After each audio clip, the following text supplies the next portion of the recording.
दोस्तों बात करने वाले हैं, यदि आप भी किसी कंपनी में काम करते थे और अब आप उस कंपनी को छोड़ चुके हैं तो ऐसे में आपको अपने पीएफ अकाउंट से अपने पूरे पैसे को निकालना होता है। तो अपने पूरे पैसे को निकालने के लिए ज़रूरी होता है कि आपको अपने पीएफ में आपका डेट ऑफ एग्जिट मेंशन होना चाहिए, यानी अपडेट होना चाहिए।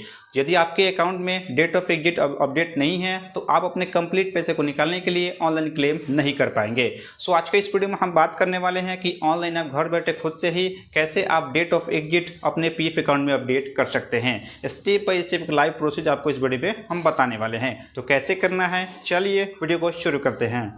तो इसके लिए सबसे पहले आपको अपने क्रोम को ओपन करना है और ओपन करने के बाद आपको इसमें लिखना है UAN लॉगिन। देख सकते हैं आप, इतना ही लिख कर सिंपल में आपको सर्च कर देना है। सर्च करते ही आप देखेंगे इसका यहाँ पर लिंक आ जाएगा। ये पहले ही लिंक इसका रहने वाला है, एम्प्लॉयज प्रोविडेंट फंड ऑर्गेनाइजेशन। इस पहले ही लिंक के ऊपर आपको क्लिक कर देना है और क्लिक करने के साथ ही आप चले जाते हैं इसके ऑफिशियल वेबसाइट पर, जहाँ से आप अपनी चीज़ों को कर पाएंगे। हालांकि इसका डायरेक्ट लिंक जो है मैंने आपको डिस्क्रिप्शन बॉक्स में दे दिया है, वहाँ क्लिक करके आप इसके वेबसाइट पर जा सकते हैं। आपको सर्च करने की आवश्यकता नहीं पड़ेगी। तो आपके पास दोनों रास्ते हैं, या तो आप सर्च कर लीजिए डायरेक्ट, या फिर मेरे दिए हुए लिंक पर क्लिक करेंगे और डायरेक्ट यहाँ पर आ जाएंगे इसके ऑफिशियल वेबसाइट पर।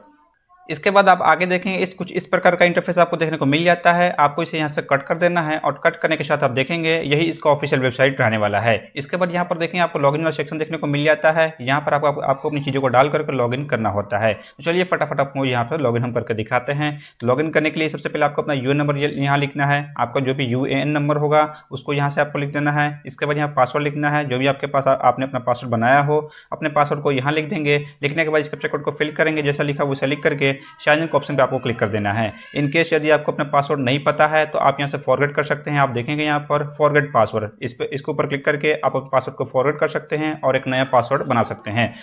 तो चलिए फटाफट यहाँ से अपना लॉगिन हम कर लेते हैं। उसके बाद आगे की चीज़ों को हम दिखाते हैं आपको। इसके बाद आपके आधार कार्ड में जो मोबाइल नंबर जुड़ा होगा उस नंबर पर एक ओटीपी सेंड किया जाता है। उस ओटीपी को आपको यहाँ लिखना है। इसके बाद इस कैप्चा कोड को फिर से यहाँ पर जैसा लिखा उसे यहाँ पर फिल करके आपको सबमिट का ऑप्शन मिलता है, इसके ऊपर आपको क्लिक कर देना है। इतना करते ही आप देख सकते हैं यहाँ पर लॉगिन हो जाते हैं। इसके बाद आपको इसे फिर से कट कर देना है और लॉगिन होने के साथ ही आप देखेंगे आपकी जानकारी यहाँ पर देखने को मिल जाती है, जैसे कि आपका यूएन नंबर, नाम, डेट ऑफ बर्थ, जेंडर, ये सारी चीज़ें यहाँ पर देखने को मिल जाती है। इसके बाद आपको अपने ईपीएफ अकाउंट में अपना डेट ऑफ एग्जिट करने के लिए सबसे पहले आपको चेक करना है कि आपने कितने कंपनी में काम किया है और कौन कौन सी कंपनी में काम किया है, यानी आपको सर्विस हिस्ट्री चेक करना है। इसके लिए आप करेंगे कि यहाँ पर व्यू के ऑप्शन पर क्लिक करेंगे और यहाँ पर आप देखेंगे सेकंड ऑप्शन सर्विस हिस्ट्री, इसके ऊपर क्लिक करेंगे और इसके बाद आप देखेंगे आपकी जानकारी यहाँ पर खुल के आ जाएगी। जिस भी कंपनी में आपने काम किया उसका नाम यहाँ पर देखने को मिल जाता है, उसकी जानकारी यहाँ पर देखने को मिल जाती है। इसके अलावा यहाँ पर देखेंगे यहाँ पर DOG EPF, इसका मतलब होता है डेट ऑफ ज्वाइनिंग, कब आपने ज्वाइन किया था कंपनी को, वो डेट आपको देखने को मिल जाता है। जैसे मेरे केस में है कि 27 अगस्त 2021 को यहाँ पर कंपनी को ज्वाइन किया गया है।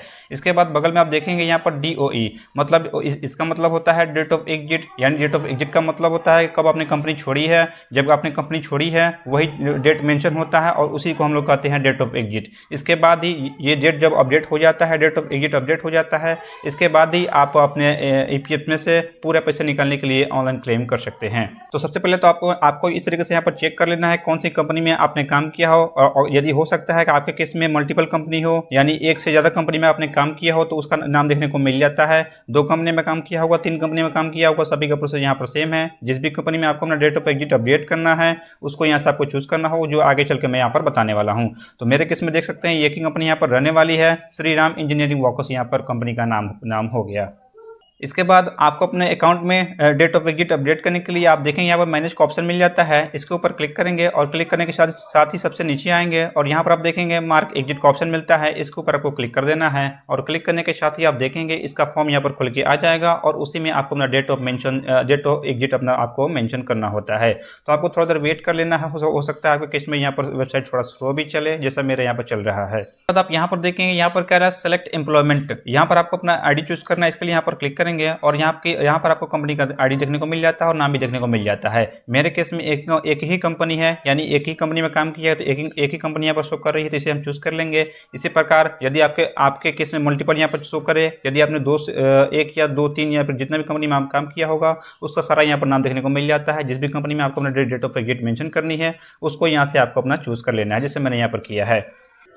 इतना करते ही आप देखेंगे यहाँ पर आपकी जानकारी यहाँ पर देखने को मिल जाती है, date of birth, date of joining, ये सारी चीज़ें यहाँ पर देखने को मिल जाती है। इसके बाद यहाँ पर देखेंगे सेलेक्ट डेट ऑफ एग्जिट, इसके लिए आपको यहाँ पर क्लिक करना है और क्लिक करने के साथ ही यहाँ से आपको डेट चूज़ करना है।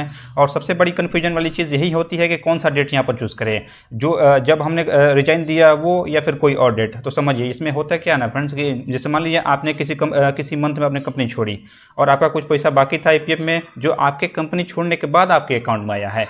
तो आपको करना क्या है कि डेट आपको डालते समय इस चीज़ को ध्यान रखना है कि आपके अकाउंट में लास्ट कंट्रीब्यूशन कब हुआ है, यानी आपके ईपीएफ अकाउंट में ईपीएफ जो लास्ट आया है वो कौन से महीने में आया है, उसी में आपको उसके बाद ही आपको डेट डालना है। ऐसा नहीं है कि आपने कंपनी जब छोड़ी है उसी डेट को यहाँ पर डाल देंगे और आपके किस्म हो सकता है कि कंपनी छोड़ने के बाद ही आपके अकाउंट में कुछ पैसा आया होगा। तो ऐसा नहीं करना है, आपको सबसे पहले चेक कर लेना है कौन से मंथ में आपका लास्ट कंट्रीब्यूशन है, उसके बाद का ही आपको डेट डालना होगा। उम्मीद है आपको चीज़ें क्लियर हो गई होंगी।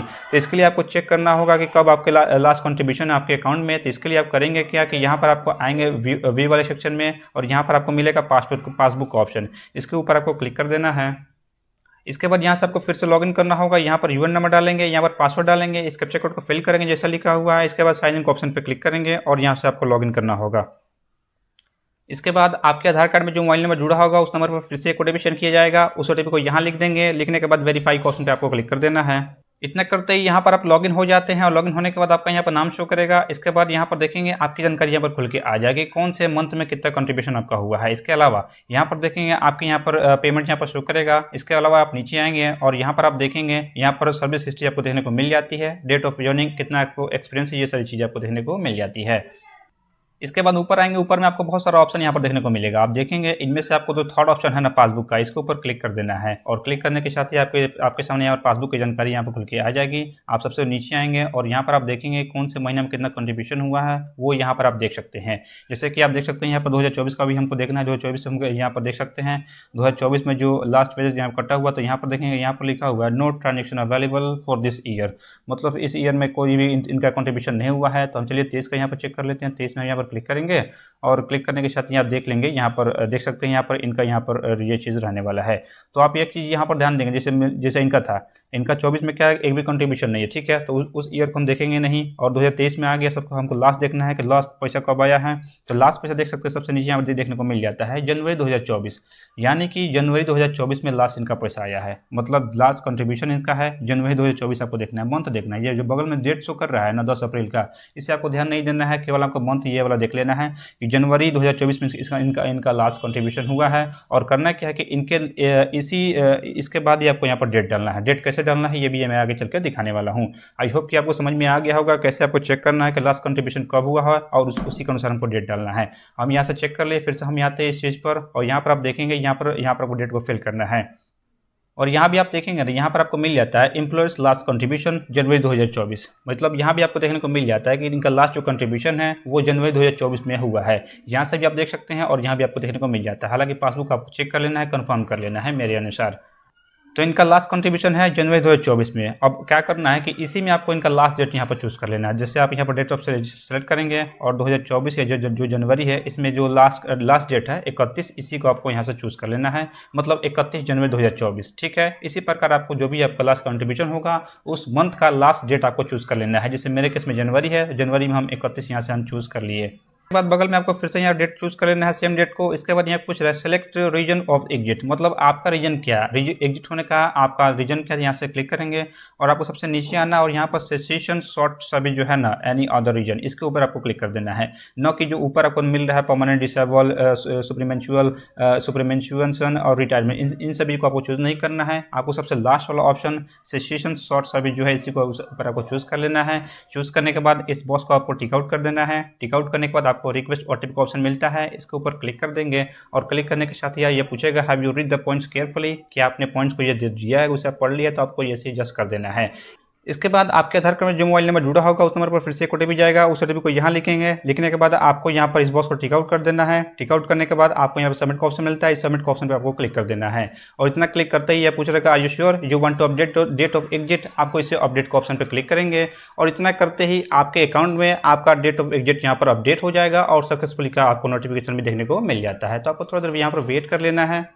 इसके बाद आप देखेंगे फ्रेंड्स यहाँ पर date of exit updated successfully. इसका मतलब है कि आपने जो डेट डाला है वो आपका मेंशन हो गया, अपडेट हो गया। अब आपको इसे ओके कर देना है। ओके करने के साथ ही अब हम चलेंगे, चेक करेंगे कि हाँ, सर्विस हिस्ट्री में जाकर हमको चेक करना होगा कि वहाँ पर हमारा डेट ऑफ एग्जिट शो कर रहा है या नहीं कर रहा है। यदि शो कर रहा है तो इसका मतलब है कि आपका डेट ऑफ एग्जिट अपडेट हो गया है, अब आप क्लेम कर सकते हैं।